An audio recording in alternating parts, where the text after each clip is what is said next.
Hello everyone, this is Martha, and I'm a relationship counselor and clinical sexologist, and I'm at Novena. I just had a meeting, and I'm at the Coffee Bean on the second floor. So yesterday I showed a video of me at a cafe having a meeting, and I finished this meeting already, and this is actually one of my favorite places to hang out. I used to stay around Novena for about 10 months, and I really like this cafe because it's outdoors and it's at the cross junction of a bridge. So this is the first floor of the cafe, and I just had my meeting. And yes, in Singapore we have lots of malls.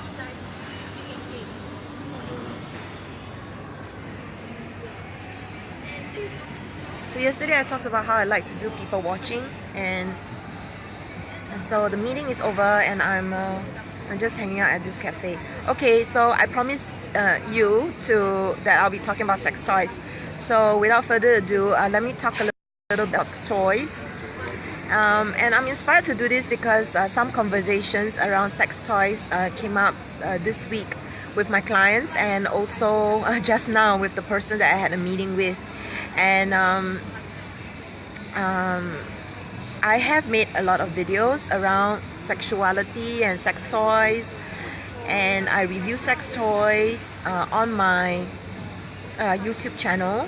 So unlike some bloggers and sex educators, they do it for a living, so they are paid to do the sex toy review. But for me, I feel it's a little bit unethical, because when you're being paid, it's, you know, you are compelled to always do something, write something nice.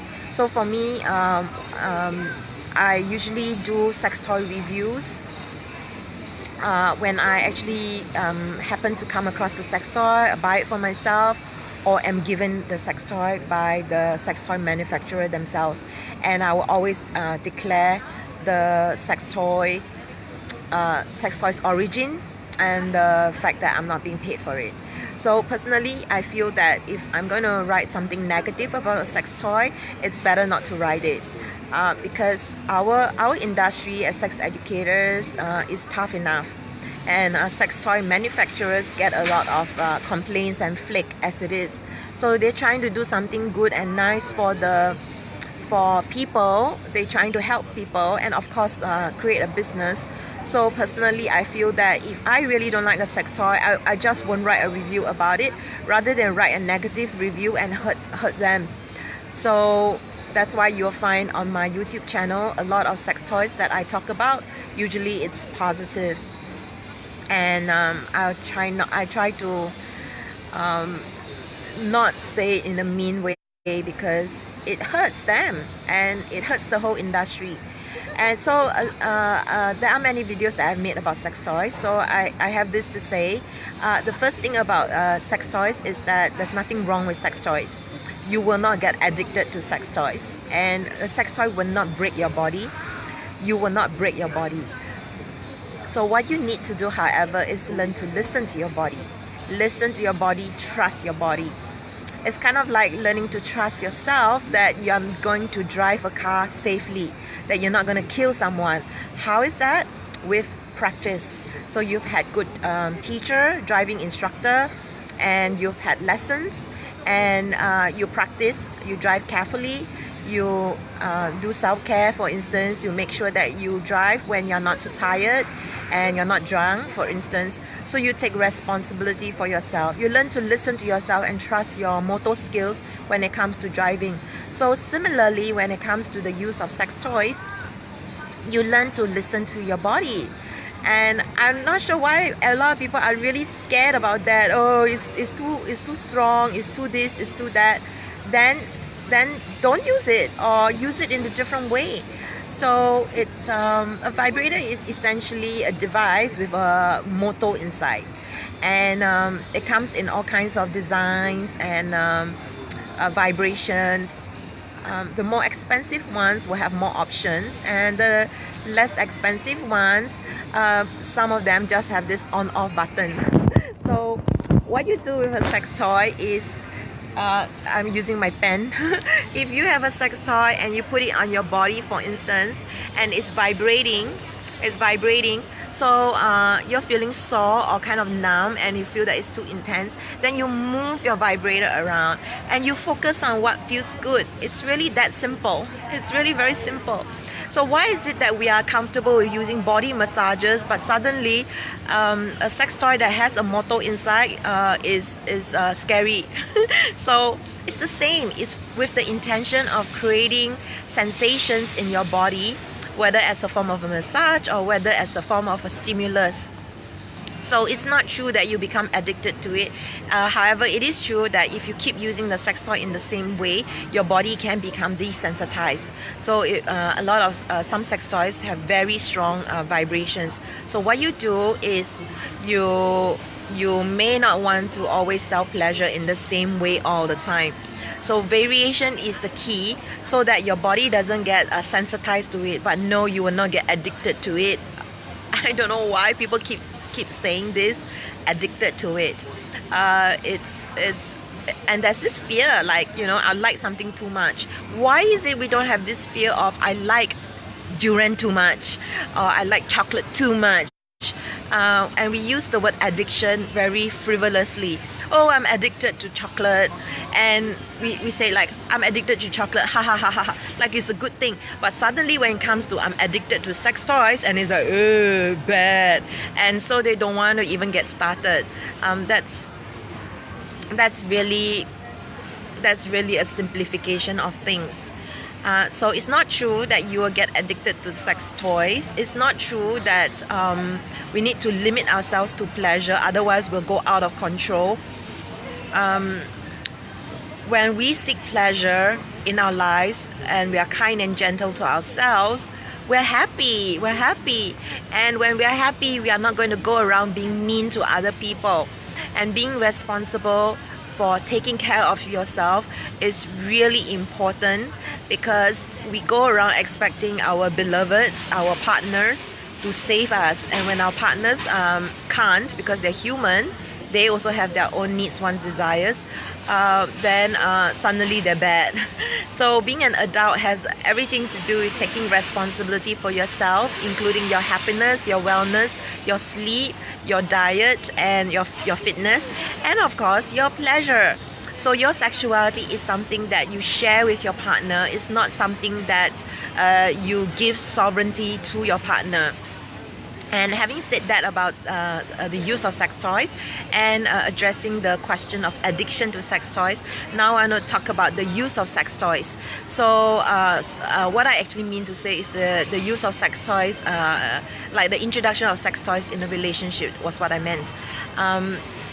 Some people, the person that I met just now, so I can talk about him because he's not a client. So the lighting is so bad. So now I look like I have the Asian glow. Sorry, I just make fun of myself sometimes, because I spend a lot of time with myself, so I have to entertain myself. So okay, coming back to the introduction of sex toys in the relationship, this actually comes up quite often, and the person that I was meeting with just now, who is no longer here, actually this came up. So what happens a lot, hi everyone who's watching, so what actually happens a lot is, when it comes to the introduction of sex toys, usually now I'm talking about heterosexual relationships, the man often says things like, what's wrong with me? If I'm good enough, why do you need a sex toy? And this inadequacy in the man, or the male ego, then puts a damper on the relationship, because the woman may not feel that there's anything wrong with the man. It's just that maybe she wants variety. Variety is the name of the game. So some people just want to spice things up and do things different. Doesn't mean that when you want to do something different that there's something wrong. So it's really important to understand where your partner is at when they talk about bringing in sex toys. And then we can talk about the opposite side of the coin in heterosexual relationships, where the man is the one who buys the sex toy and then he gets shamed. Yeah, I know, Sebastian, there's nothing wrong even in healthy relationships, but because of the lack of education, the lack of sex conversations and sexual inhibitions of people, this is why a lot of people are very uncomfortable. I think one of the big things is just a general sense of discomfort, even just talking about anything around sex, because it's considered taboo and it's sensitive, and actually it's not that sensitive. It's just that we don't have much practice talking about sex toys. So when it comes to the male, like for instance, I've also heard of men buying sex toys for their partner and getting shamed, like where do you get all these kinky ideas from? Or buying lingerie for their partner, and it's like, what's wrong with me? Am I not attractive enough for you? So when we say things like this to our partner, it really hurts them. It hurts them to hear things like, what's wrong with me? Am I not good enough for you? Whether it comes from the male or the female, it hurts their partner, because their partner may be wanting to make things better. Maybe there is a problem. For instance, a man buying a sex toy for his partner because the partner is always sexually inhibited and always having painful sex, and just getting the sex toy in the hopes that she would practice and things may get better. So in their own way, they're trying to solve a problem, but because of the way they communicate it, the lack of heartfelt communication, it can lead to a misunderstanding and misinterpretation of the intent. A lot of times I think when your partner gets you a sex toy, it's actually the intent is to support you, to help you, to allow you to have pleasure, and they may not be there with you all the time, so they would prefer that you use a sex toy than to be unhappy and miserable, or to support you in opening up your sexuality. So this can be problematic. So one of the suggestions that I always give to men when it talks about when it comes to introducing sex toys into the relationship, actually men and women, is that you should bring it up in a way such as, hey, have you ever thought about using sex toys? Why don't we check out some? And maybe your partner is willing to check out sex toys, look at sex toys, even think about getting sex toys, but is not willing to go to a sex shop. So what you can do is you can do online shopping, and you can order it online, and you can also look at it online and then decide on a toy before going to the shop to buy it. So this is one way you can make sure that your partner is involved in the process. That is not about just springing it on them, getting them something that they don't want, and they actually feel that there was no conversation or involvement around the use of sex toy at all. So there's this new people coming. Getting really loud. And so this is my tip with getting your first sex toy. The tip is to talk about it before buying it. Talk about it before springing it on your partner, and then do your online research, look at it, and let your partner feel that they have a choice of what they want to buy. Sometimes the color, the size, the feel of the toy even does make a difference. So some people are just much more kinesthetic and sensory and sensitive with colors. For instance, I was recently given a red sex toy, and there was this assumption that being a woman I would like a red sex toy, but actually I do like red. I just didn't like the shade that red was in. But they only had red, purple and white, and I was given red, and I would have liked purple. So things like that, these things matter because it's something that's so intimate. If we like something, we are more likely to use it. If we are not happy with it and it was just kind of shoved down our throats, then we feel resentment, and then that's why you get reactions like yeah, I got it for her and she didn't even touch it. You get things like that because they actually feel that the process of being given a sex toy was not nice. They were not gifted a sex toy. They were forced to have a sex toy. So that's a very different feeling as opposed to this being a sensory and intimate experience, and the shaping of and the awakening of one's sexuality. So can you see what I'm trying to say? It's not what you do, it's the way you do it. And be very conscious about it. Don't force things down your partner's throat. And I'm not just talking about doing this to a female partner, I'm actually talking about also doing it to a male partner. So this is why people have adverse reactions to sex toys. So I've been talking for a while, and thanks for watching. I'm gonna sign off, and if you have any questions you can post it below, and you can find me at eroscoaching.com. So this Saturday I have this Saturday is tomorrow. Yeah, it's tomorrow. I have a workshop called Clean and Clear, so you can still sign up for it.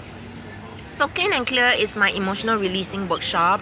Actually, I have all the tools for this emotional releasing workshop online. It's called eroscoaching.com/clean-and-clear. So it's Clean and Clear. So all the tools are being taught online, but the in-person workshop is this Saturday. And what this workshop is what I sometimes call my scream therapy workshop. So this is when you do it with the intention of letting go of negative emotions that is locked in your body. So recently I've been really sad. My mom is getting worse, and I'm actually not allowed to talk about this openly because my sister says don't talk about our parents openly. But my mom is getting worse, and I've been feeling really sad. And so when I do emotional releasing techniques, instead of storing it in my body, emotions come in, I just let it go, so that I don't keep it stuck in my body. So recently I came across a quote. It says that trauma is not what happened to you, it's the emotions that is stuck in your body. So when we have negative experiences, sadness, rage, pain, frustration, anger, and it's stuck in our body, and we are holding on to it and we are pushing it down, it actually sometimes come out in inappropriate times. So instead of being afraid of what you're gonna experience and feel in your life, things come and then you just let it go. And so it's really important to do that, and that's why I call it Clean and Clear, because if all of us take responsibility for who we are and what we're experiencing, and we process negativity in our lives, then we don't walk around vomiting onto other people or our baggage. Yeah. So this is Martha of Eros Coaching, sharing with you about Clean and Clear, and a little bit about sex.